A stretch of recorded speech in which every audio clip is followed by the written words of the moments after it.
Big boss ఇది ఇప్పుడు నా ఫ్యామిలీ కోసం నేను ఇది ఏదైతే సీక్రెట్ చెప్తున్నానో సో అది నా ఫ్యామిలీకి సంబంధించిందే చెప్దామని అనుకుంటున్నాను సీక్రెట్. ఇన్ జనరల్గా అయితే లిటరల్గా ఓపెన్ బుక్కే. నేను మా మమ్మీ దగ్గర నేను దాచింది ఇప్పటిదాకా ఏదీ లేదు, కానీ ఇది ఒక్కటి ఉంది. ఇది నేను ఆల్మోస్ట్ 6 years నుంచి చెప్దాం అనుకుంటుంది,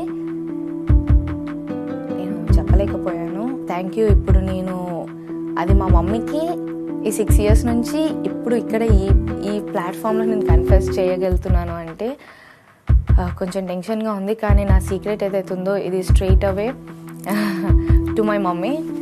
మమ్మీ ఇది నీకోసమే, పెద్ద టెన్షన్ ఏం పడకు. నీకు చెప్దాం అనుకున్న ప్రతిసారి నాకు భయం వేసింది, అంత ధైర్యం సరిపోలేదు నీకు చెప్పనీకి. కానీ ఇప్పుడు చెప్పేస్తున్నాను, ఎందుకంటే ఇప్పుడు చెప్పినా కూడా తిట్టనికి కొట్టనికి నువ్వైతే నా ముందు లేవు.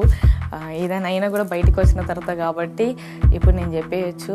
సో ఏం లేదు మమ్మీ, నువ్వు ఎప్పుడు అన్నయ్యకి కానీ నా ఫ్రెండ్స్కి కానీ వీళ్ళు ఎవరు వచ్చినా కూడా నన్ను ఎగ్జాంపుల్గా చెప్తూ ఉంటావు కదా, హారీ పండుని చూసి నేర్చుకోండిరా, అసలు ఇలాంటి లవ్లు రిలేషన్లు ఇలాంటి జోలికే వెళ్ళదు అని చెప్పి. కానీ ఐఎమ్ సో సారీ మమ్మీ.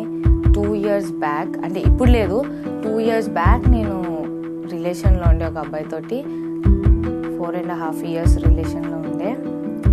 అంటే అది ఎట్లా అయింది అంటే ఏదో అట్లా కాదు, డాడీ నీది సిచ్యుయేషన్ అయినప్పుడు ఇంకా ఉన్న ఫ్యామిలీ సిచ్యుయేషన్లో ఒక పర్సన్ కొంచెం ఎక్కువ కేరింగ్ చూపించేసరికి అది అట్లా ఆటోమేటిక్గా అయింది. నీ ఆ నమ్మకం ఎక్కడ బ్రేక్ అవుతుందని చెప్పలేదు అంతే. జస్ట్ సింపుల్ నార్మల్ 4.5 years ఉండే, తర్వాత 2 years బ్యాక్ బ్రేకప్ అయిపోయింది. నా ఐఎమ్ సూపర్ గుడ్. ఇప్పుడు నేను మొత్తం కెరియర్ ఫోకస్డ్ అండ్ నా one and only love mummy నువ్వు. నీ దగ్గర నేను ఏది దాచలేదు, ఏది లేదు, ఇది ఒకటే ఉంది. సో ఇది ఒకటి కూడా నేను చెప్పేసిన ఈరోజు. ఇంకా దీని తర్వాత నా దగ్గర ఇంకా సీక్రెట్స్ ఏం లేవు, ఫ్యూచర్ వస్తే తెలియదు. కానీ ప్రస్తుతానికైతే అమ్మ ఇది చెప్పేశాను నీకు.